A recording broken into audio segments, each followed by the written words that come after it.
Today we're going to be talking about induction. So what's induction, you might ask? Basically, although it may look like a regular electric cooktop, it's super different. Underneath this cooktop there's copper wires, and once a metal pot of the right magnetic current is placed on top, it completes the circuit and the electromagnetic induction energy comes through the pot and produces heat. So this type of heat is great for extreme highs and extreme lows, which I can demonstrate for you right now. So this pot here, we just have regular water, and I'm going to put this onto the boost mode, and we can see just how fast this water will come to a boil.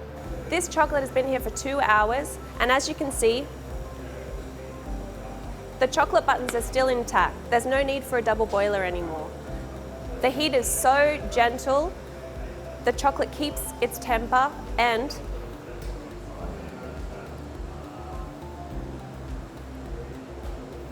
can be reset easily and used for anything you need. And look at that, it's already boiling. It's that fast.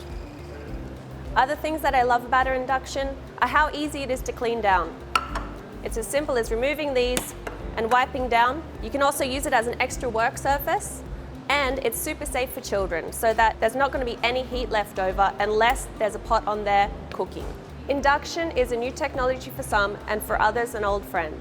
If you'd like to learn more about induction, come on down to a Winning Appliances store, speak to a product expert, or book a one-on-one with a culinary expert. We hope to see you soon.